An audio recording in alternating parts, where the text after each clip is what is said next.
जय हिंद दोस्तों, आपका स्वागत है हमारे एक और वीडियो में। दोस्तों यहाँ हम लोग जानेंगे कि यूपीआई ट्रांजैक्शन को लेकर कौन कौन से 5 नए नियम सरकार के द्वारा लागू किए गए हैं। तो चलिए एक एक करके हम लोग सभी नियमों को जानते हैं। दोस्तों जो पहला नियम है वो ये है कि अब वैसे यूपीआई आईडी बंद हो जाएंगे जो 1 साल से कोई भी लेन देन नहीं किए हैं। मतलब जिन लोगों ने यूपीआई आईडी तो बना लिया लेकिन 1 साल या इससे ज्यादा समय से पैसे का ट्रांजैक्शन या लेन देन अभी तक नहीं किए हैं तो वैसे यूपीआई आईडी बंद हो जाएंगे। दोस्तों ऐसे में फ्रॉड होने के ज्यादा चांस होते हैं, इसलिए ऐसे आईडी को बंद कर दिए जाएंगे। दोस्तों अब हम लोग जानते हैं अगला नियम के बारे में। इस नियम के अनुसार अब यूपीआई से जो लेन देन होता है उसकी दैनिक लिमिट बढ़ा दी गई है। पहले यह लिमिट एक दिन में 1 लाख रुपए की थी, लेकिन अब इस लिमिट को बढ़ाकर एक दिन में 5 लाख रुपया कर दिया गया है। लेकिन दोस्तों यह बढ़ी हुई लिमिट सबके लिए नहीं है, यह केवल हॉस्पिटल और शैक्षणिक संस्थान के लिए है।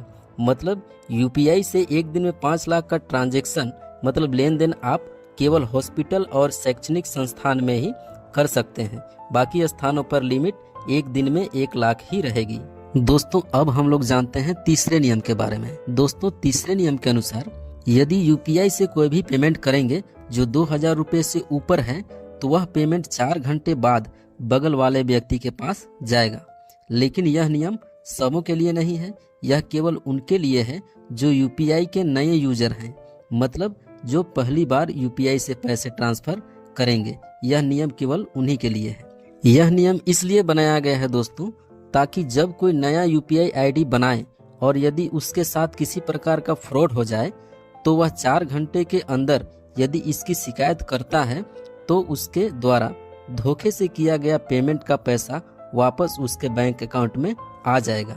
लेकिन दोस्तों कभी कभी पुराने यूजर भी फ्रॉड का शिकार हो जाते हैं, तो दोस्तों यूपीआई फ्रॉड से बचने के लिए अपना मोबाइल किसी अनजान व्यक्ति को ना दें, किसी को भी फोन पर अपना बैंक डिटेल ना दें और किसी भी प्रकार का प्रलोभन में आकर किसी के द्वारा भेजे गए लिंक पर क्लिक ना करें। दोस्तों अब हम लोग जानते हैं चौथा नियम के बारे में। दोस्तों इस नियम के अनुसार अब आपको यूपीआई पिन बनाने के लिए एटीएम की जरूरत नहीं पड़ेगी। जी हाँ दोस्तों, अभी जब आप यूपीआई पिन बनाते हैं तो बैंक वेरीफाई के लिए आपसे डेबिट कार्ड का 6 अंक मांगा जाता है और आपके डेबिट कार्ड का एक्सपायरी डेट मांगा जाता है। लेकिन अब आप यूपीआई पिन केवल आधार कार्ड से ही जनरेट कर सकते हैं। दोस्तों अब हम लोग जानते हैं 5वां नियम के बारे में। दोस्तों 5वां नियम जो है वो एक नया अपडेट है जिसको हम लोग यूपीआई एटीएम के नाम से जान सकते हैं। दोस्तों अभी जब आप एटीएम कार्ड लेकर एटीएम में जाते हैं तब आप कैश निकालते हैं, लेकिन आने वाले समय में आप जो गूगल पे, पेटीएम, फोन पे का यूज करते हैं इसी से आप एटीएम से कैश निकाल सकते हैं। दोस्तों यूपीआई एटीएम मशीन को लेकर अभी प्रोसेस चल रहे हैं।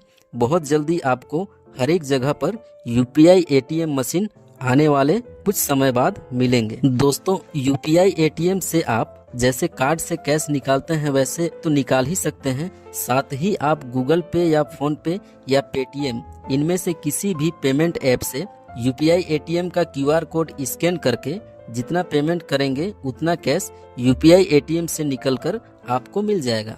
तो दोस्तों अब एटीएम कार्ड घर में छूट जाए तो भी आप यूपीआई एटीएम से कैश निकाल सकते हैं। बस आपको यूपीआई एटीएम में क्यूआर कोड वाले ऑप्शन को क्लिक करना है और क्यूआर कोड को स्कैन करके पेमेंट करना है। तो इस प्रकार दोस्तों कैश निकालने के लिए भी एटीएम कार्ड की जरूरत नहीं पड़ेगी और यूपीआई शुरू करने के लिए भी एटीएम कार्ड की जरूरत नहीं पड़ेगी। मतलब एटीएम कार्ड भी धीरे धीरे समाप्त हो सकते हैं। दोस्तों यूपीआई में एक और अपडेट है। अब आपको पीपीआई ट्रांजैक्शन करने पर 1.1% का चार्ज देना पड़ेगा। दोस्तों जब आप अपने गूगल पे या फोन पे से सामने वाले के गूगल पे या फोन पे में पेमेंट करते हैं तो आपको कोई भी चार्ज नहीं लगता है। लेकिन यदि आप अपने गूगल पे या फोन पे से पीपीआई यानी कि प्रीपेड पेमेंट इंस्ट्रूमेंट्स वाला ट्रांजैक्शन करेंगे तो आपको 1.1% का चार्ज देना पड़ेगा। दोस्तों पीपीआई ट्रांजैक्शन कहने का मतलब है कोई भी मोबाइल वॉलेट पर ट्रांजैक्शन, जैसे Paytm wallet, MobiKwik, Airtel money, Jio money आदि आदि। इन सब में से किसी में भी ट्रांजैक्शन करने पर अब 1.1% का चार्ज देना पड़ेगा। तो दोस्तों ये था यूपीआई पर नया नियम और अपडेट।